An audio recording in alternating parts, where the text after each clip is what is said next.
দীর্ঘ সময় ধরে এই কড়া রৌদ্রের মধ্যে বসে আছেন। আজ এই সভার মধ্যমণি ছিলেন আমাদের রাষ্ট্রীয় অধ্যক্ষ মান্যবর ওয়ামেন নেশন সাহেব। তো আজকের এই যে বিশেষ সভা, এই সভার আমাদের যে মূল উদ্দেশ্য রয়েছে যে আমরা মূল নিবাসী সমাজকে জোড়ার জন্য সমাজ জোড়ো যাত্রা অভিযান চালাচ্ছি। এটা আমাদের ভারতবর্ষে 26 জানুয়ারি 2025 সালে মহারাষ্ট্র থেকে শুরু হয়েছে এই মূল নিবাসী সমাজ জোড়ো যাত্রা। তো সাথী, আপনারা দীর্ঘক্ষণ ধরে অনেক কিছু কথাবার্তা শুনলেন। তো এই সমাজ জোড়ো যাত্রায় আপনাদের কাছে আমি কয়েকটি বার্তা দিতে চাই যে আমরা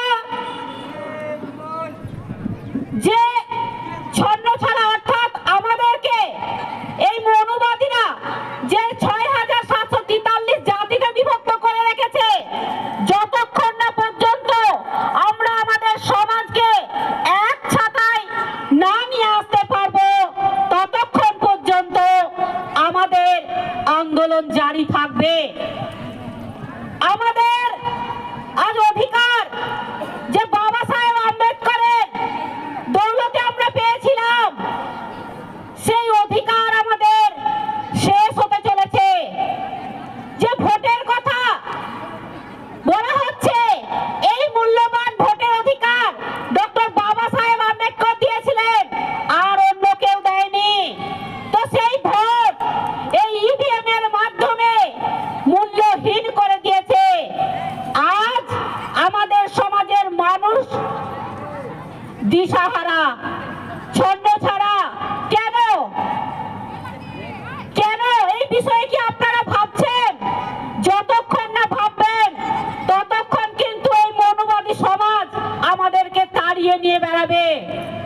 তাই আপনাদেরকে আমরা এই বহুজন ক্রান্তি মোর্চা, ভারত মুক্তি মোর্চার মাধ্যমে আপনাদেরকে আমরা এক প্ল্যাটফর্মে নিয়ে আসতে চাই যে আপনারা যখন আপনাদের অধিকার শেষ হতে বসেছে, আমার সমাজের মা বোনেদের অধিকার শেষ হতে চলেছে। আজ আমার সমাজ বিভিন্ন সমস্যার মধ্যে জর্জরিত। এই সমস্যা থেকে সমাধান করতে পারে একমাত্র এই প্ল্যাটফর্ম, যেটা হচ্ছে ভারত মুক্তি মোর্চা, যেটা মান্যবর ওয়ামেন নেশন সাহেবের নেতৃত্বে চলছে সারা দেশ জুড়ে। একমাত্র একটাই লিডারশিপ আমরা ভারতবর্ষের বুকে দেখতে পাচ্ছি যে এই ৬৭৪৩ জাতিকে জোড়ার কাজ করে চলেছে। আর আমাদের যে জাতিগত ভাবে ছোট্ট ছোট্ট সংগঠন তৈরি করা হয়েছে, এই জাতিগত সংগঠনের লড়াই লড়ে কিন্তু এই ভারতবর্ষের বুকে বা পশ্চিম বাংলার বুকে আমরা কোনো আমাদের অধিকার ফিরে পাবো না। তার জন্য আমাদের এই ক্ষুদ্র ক্ষুদ্র যে শক্তি, এই ক্ষুদ্র ক্ষুদ্র শক্তিকে আমাদের একাঠা করে আমাদের শক্তিকে শক্তিমান করতে হবে। তবেই কিন্তু আমরা আমাদের অধিকার পাবো, আমাদের মান সম্মান পাবো। আজ আমাদের মান সম্মান শেষ করে দিয়েছে কারা? না এই মৌলবাদী ব্যবস্থা। এই মৌলবাদী ব্যবস্থার শিকার আমরা। সারা দেশ জুড়ে যেভাবে ঘোটালা চলছে, যেভাবে দেশকে লুট করার কাজ চলছে, যেভাবে আমাদের সম্পত্তি হনন করার কাজ চলছে, আপনারা একটু খবর রাখবেন, তাহলে বুঝতে পারবেন যে আমাদের অধিকার, আমাদের সম্পত্তি কারা ছিনিয়ে নিয়ে যাচ্ছে। এটা প্ল্যানিং মাফিক করা হচ্ছে।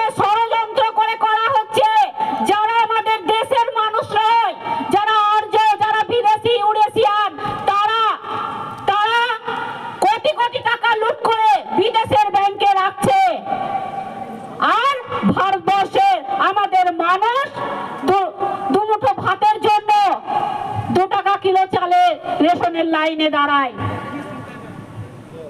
আপনারা ভালো করে সেই চিত্রগুলো দেখতে পাচ্ছেন। আমাদের যে ইতিহাস আমরা জানি যে এই দেশ